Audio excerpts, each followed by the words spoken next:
Assalamualaikum warahmatullahi wabarakatuh. Kami dari kelompok 4 pemrograman mobile kelas D angkatan 2019 beranggotakan Gibiranti Pakiding dengan NIM 053, Martinus Dendi Lusa dengan NIM 056, Roliansyah dengan NIM 067, Yudi Aulia dengan NIM 084, dan M. Luismianto dengan NIM 096. Oke. Jadi di sini kelompok kami itu akan mengembangkan program Android yang telah dibuat oleh di sini merupakan aplikasi yang telah dibuat oleh kakak tingkat sebelumnya. Aplikasi yang dibuat mereka itu yaitu Ruang Buku. Di sini mereka ada sebuah tab bar yang isinya ada dua, yaitu My Book dan juga Store, di mana My Book sama Store ini menampilkan gambar dan judul dari buku tersebut. Mereka juga membuat sebuah drawer, di mana drawer ini berisi tentang kami, di mana isi dari tentang kami itu merupakan nama kelompok dari kakak tingkat sebelumnya. Oke, saya stop share dulu. Untuk program kami akan di share screen oleh Yudi Aulia. Oke, mungkin bisa dijalankan ulang. Jadi di sini merupakan pengembangan dari aplikasi sebelumnya, di mana tadi sebelumnya itu ada splash screen yang durasinya sekitar 2-3 detik. Setelah splash screen ini, dia akan menuju ke homepage. Di homepage ini menggunakan widget app bar. Terus di dalam app bar ini terdapat widget teks yang isinya ruang buku ini. Terus ada widget drawer. Nah, di widget drawer ini ada widget gambar, terus ada widget teks ruang buku, terus ada widget teks juga home yang isinya home, terus ada menggunakan icon juga, ada profil, about, dan logout. Terus di sini kami menggunakan button navigasi. Di sini kami membuat 3 navigasi. Yang pertama itu ada home page, ada favorite page, dan yang terakhir itu ada notification. Selanjutnya, saya akan menjelaskan tentang splash screen. Splash screen ini dibuat menggunakan stateful class dan menggunakan init state untuk menampilkan gambarnya. Dan ini dipakai hanya sekali, makanya dibuat init state, terus diberi durasi 3 detik. Dalam durasi itu akan di-push menggunakan push replacement dan akan dibawa ke kelas navigasi bawah. Di dalam gambarnya itu, tampilan screen itu terdapat gambar flash. Selanjutnya di produk Dart itu ada kelas produk. Kita inisialisasi dulu variabelnya. Pertama string itu ada image, title, sama deskripsi. Terus ada tipe integer, itu ada halaman sama ID. Terus kita buat require this-nya, harus ada ID, image, title, halaman, sama deskripsi. Terus ada list-nya, di sini kita taruh elemen yang ada di ID, image, title, halaman, sama deskripsi. Oke, untuk isi dari homepage akan dijelaskan oleh Yudi Aulia.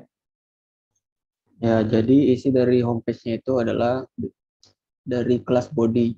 Nah, di kelas body ini kita memakai grid view untuk membuat dia seperti baris atau di kolom yang bisa di scroll. Cross axis cone ini untuk mengatur jumlah row-nya, main axis spacing buat jarak ke bawah, cross ke samping, sedangkan aspect ratio child-nya ini untuk scale-nya, untuk ukuran gambar. Kemudian dia memanggil item card dengan nama produk itu nama ini dari nama bukunya. Lalu jika diklik dia akan masuk ke detail screen. Terus dia masuk ke item card, jadi kita masuk di item card. Nah, di item card ini menggunakan gesture detektor, memiliki kolom yang isi kolomnya itu ada beberapa widget seperti gambar. Ini ada gambar di sini, terus ada title, widget title untuk ngambil jadi judulnya. Kemudian ada halaman. Selanjutnya untuk mengambil gambarnya itu mengambil dari produk.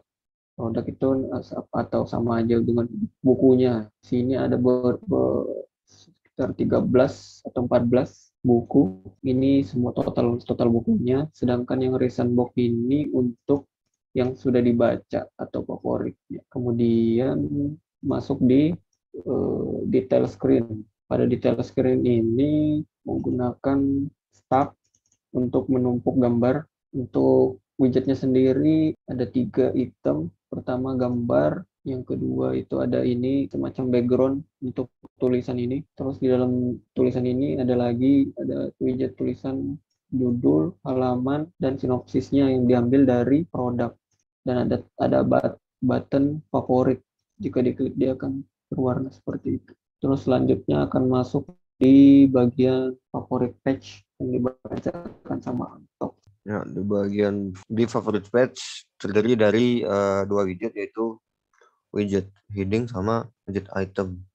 Pertama itu ada heading, itu terdiri dari bagian yaitu heading, continue reading, favorit sama discover more. Nah, di situ terus widget kedua itu adalah di bagian gambar menggunakan gesture detector untuk menggeser ke samping, lalu dengan menggunakan child row untuk menampilkan widget dari list book.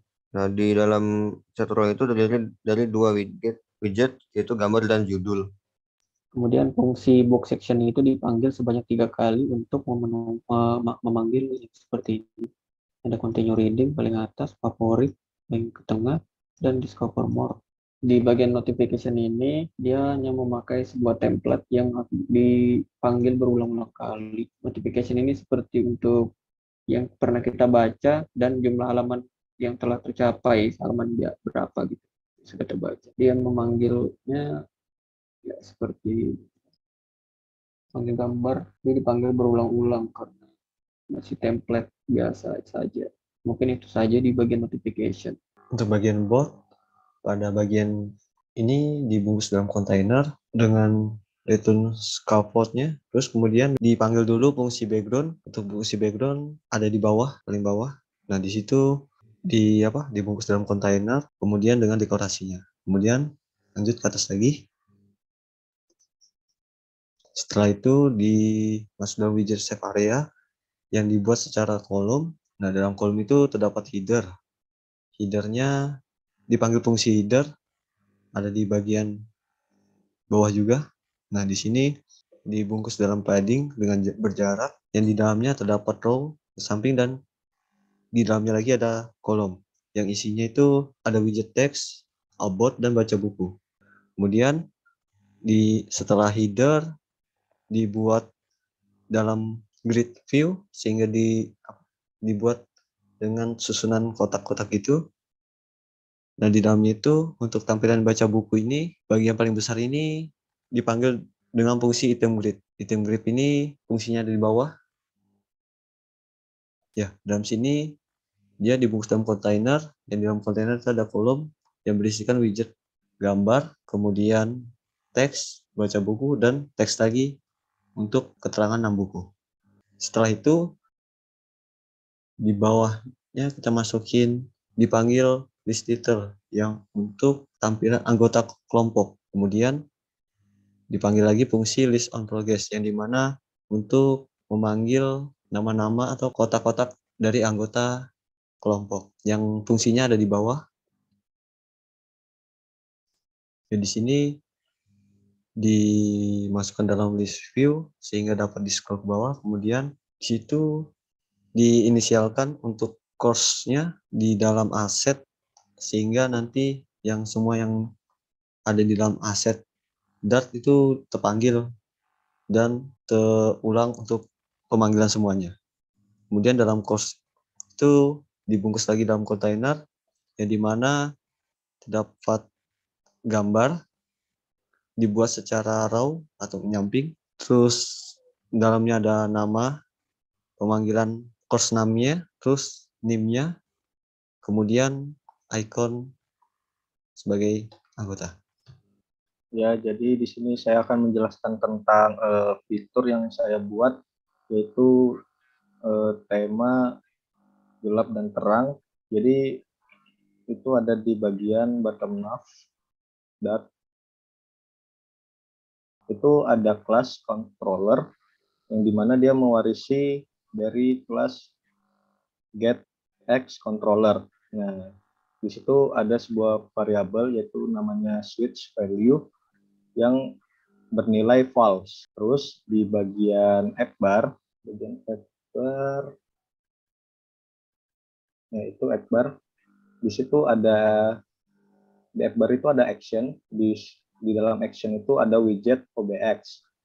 Nah, di dalam widget OBX itu terdapat widget switch lagi. Gunanya widget switch ini yang untuk dimatikan sama nyalakan tema gelap terangnya.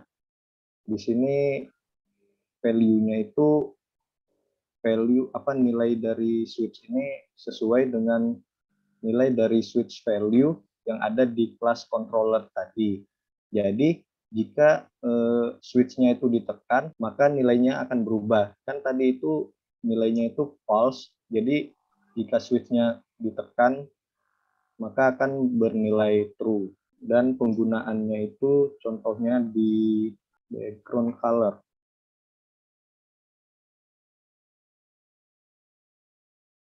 Jadi misalnya di body ini ada kontainer kan. Nah, warnanya itu kita itu sesuai dengan nilai dari switch value. Karena nilai switch value-nya itu bernilai false, maka warnanya itu mengambil warna yang bawah. Jika nilai dari switch value ini true, maka dia akan mengambil warna hitam.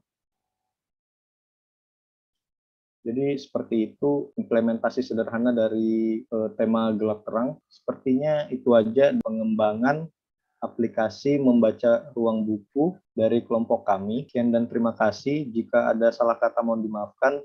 Wassalamualaikum warahmatullahi wabarakatuh.